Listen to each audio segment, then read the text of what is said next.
દિવાળી પહેલાં કામ ચાલુ થયેલું, હજુ પણ ચાલ્યા જ કરે ડિમોલિશનવાળું કામ. જુઓ,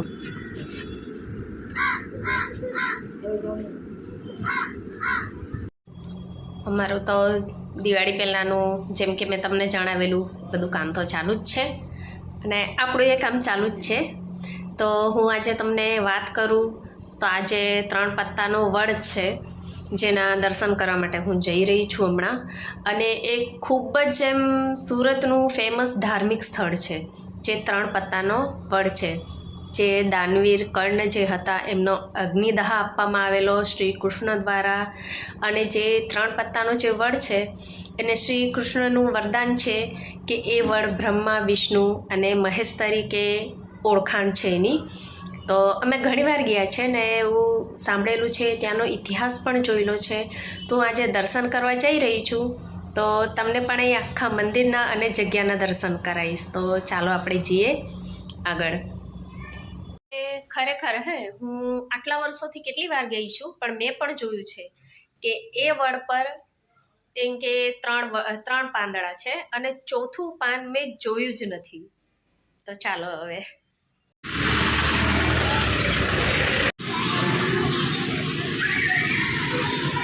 તો આપણે આવી પહોંચ્યા છે અહીંયા 3 પત્તાના વડના દર્શન કરવા માટે. હવે જઈશું આપણે અંદર. આ બાજુ ગૌશાળા છે અને અહીંયા આપણે સૌથી પહેલાં આપણે હનુમાન દાદાના દર્શન કરી લઈએ.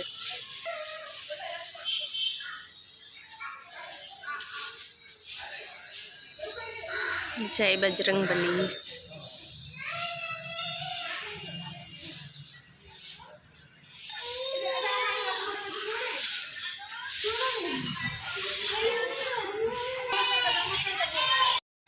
તમે મેન ગેટથી અંદર આવો એટલે આ બીજો ગેટ છે, ચારધામ મંદિર.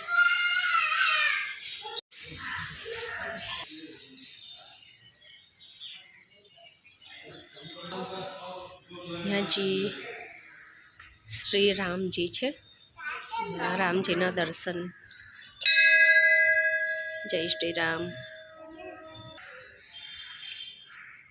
આ સાઈડ છે 3 પત્તાનો વડ.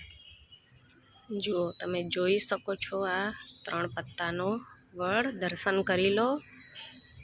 જય શ્રી કૃષ્ણ.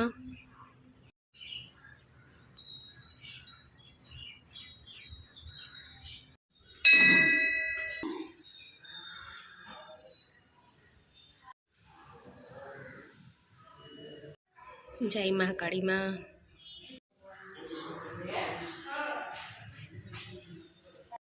જય જગન્નાથ. હર હર મહાદેવ. જુઓ, દર્શન કરી લો.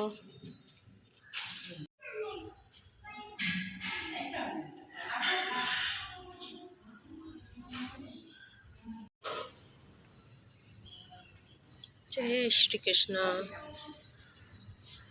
3 પત્તા વડના ચારધામ જે મંદિર છે એના દર્શન કરીને બહાર નીકળો ને એટલે જુઓ સામે જ સ્વામિનારાયણજીનું મંદિર છે. જુઓ, તો આપણે અહીંયા પણ દર્શન કરતા જઈએ. ખૂબ સરસ મંદિર છે. વડતાલનું નામ તો બહુ સાંભળેલું છે, પણ જવાનું નથી થયું. જવાનું થાય તો સારું. વડતાલ વિશે ઘણું સાંભળેલું છે, બહુ ઈચ્છા છે જવાની. જલ્દી જવાનું થાય તો સારું.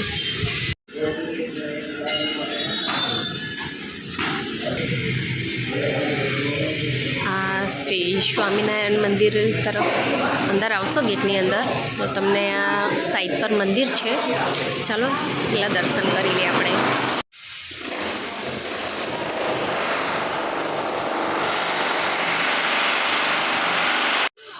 જુઓ, લોકો કેટલા શાંતિથી બેસા છે.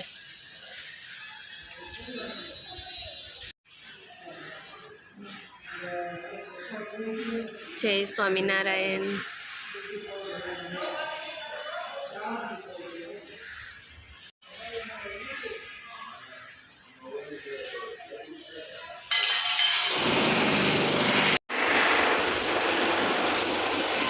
ચાલો હવે આપણે મેન મંદિરના દર્શન કરી લઈએ.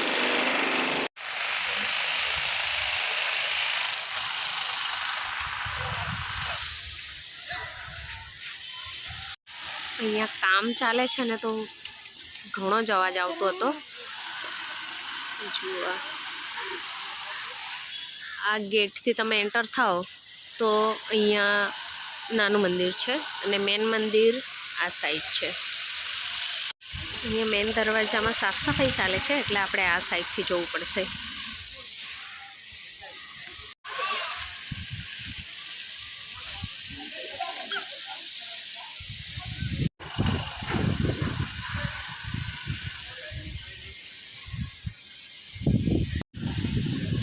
તાપી કિનારા પર આવેલું છે આ મંદિર. તો બસ સરસ અને શાંત વાતાવરણ છે અહીંનું. સ્વામિનારાયણ ભગવાનનું કોઈ પણ મંદિર હોય, કોઈ પણ જગ્યાએ કશે પણ તમે ચાલ્યા જાઓ, આપણે એ શાંતિથી આખો દિવસ પણ બેસીને કાઢી શકીએ ને, એટલે આખો દિવસ નીકળી જ જાય તો એ કંટાળો ના આવે, એટલી શાંતિ હોય મંદિરમાં. કચરા પોતા કરવાવાળા બેને કીધું હતું કે થોડીક વાર બેસો પછી દર્શન કરજો, એટલે હવે આપણે અંદર જઈએ.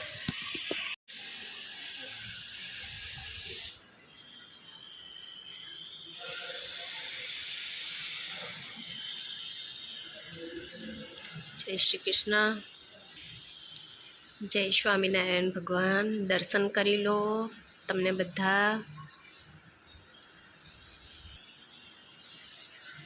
મૂર્તિ કેટલી મોહક લાગે છે.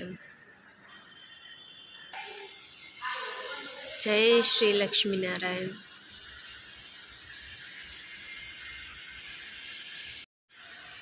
કેટલી શાંતિથી બેહેલા છે અમુક લોકો.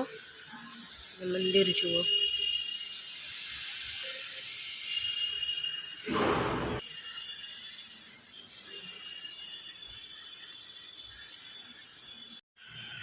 પંખો જુઓ, આખા મંદિરને હવા આપે એટલો મોટો પંખો છે અહીંયા.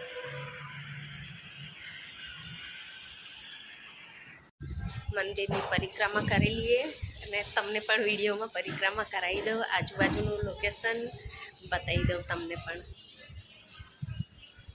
આ બાજુ તાપી નદી છે, તાપીના કિનારા પર જ છે આ મંદિર. અને જે આ 3 પત્તાનો વડ છે અશ્વિની કુમાર, એ પણ તાપીના કિનારા પર જ છે અને આની બાજુમાં જ છે.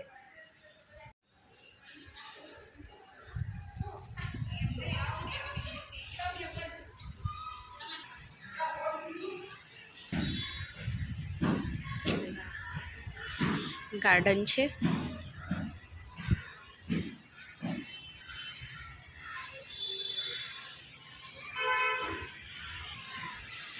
કોતરણી કેટલી સરસ કરેલી છે જુઓ.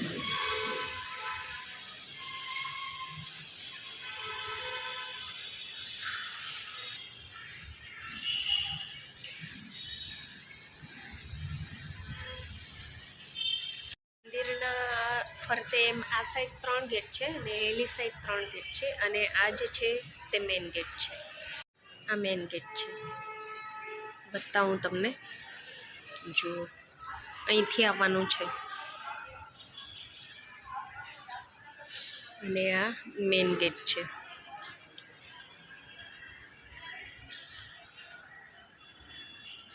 અહીંયા સાફ સફાઈ ચાલતી હતી, કચરા પોતા એવું ચાલતું હતું એટલે હું પહેલી સાઈડથી ગઈ હતી અંદર.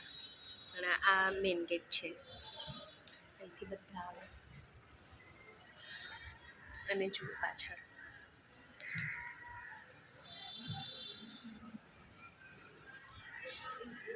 મંદિરની અંદર એન્ટર થાઓ એટલે તમને દરવાજામાં ગણપતિ બાપાના દર્શન થશે, પણ હું તમને હમણાં કરાવું છું.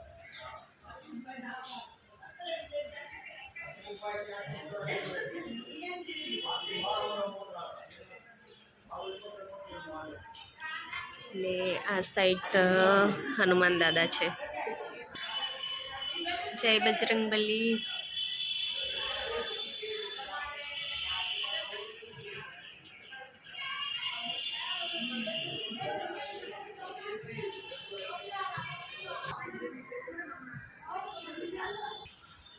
ચાલો આપણે દર્શન કરી લીધા અને જુઓ આ મંદિર અહીંથી કેવું દેખાય છે.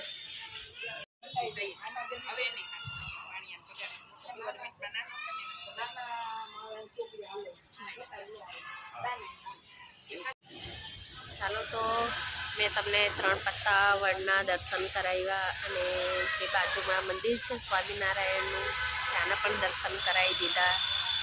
અને મને કોમેન્ટ કરીને કહેજો કે મંદિર કેવું છે. અને જે 3 પત્તા વડનું જે મંદિર છે એ તો ખૂબ જ પ્રાચીન અને એવું ધાર્મિક સ્થળ છે. લોકોની 3 પત્તા વડના દર્શન કરવાથી અને માનતા માનવાથી મનોકામના પૂર્ણ થાય છે. ચાલો આવજો, તમને બધાને જય માતાજી અને મારા વિડીયોમાં દર્શન કરી લેજો.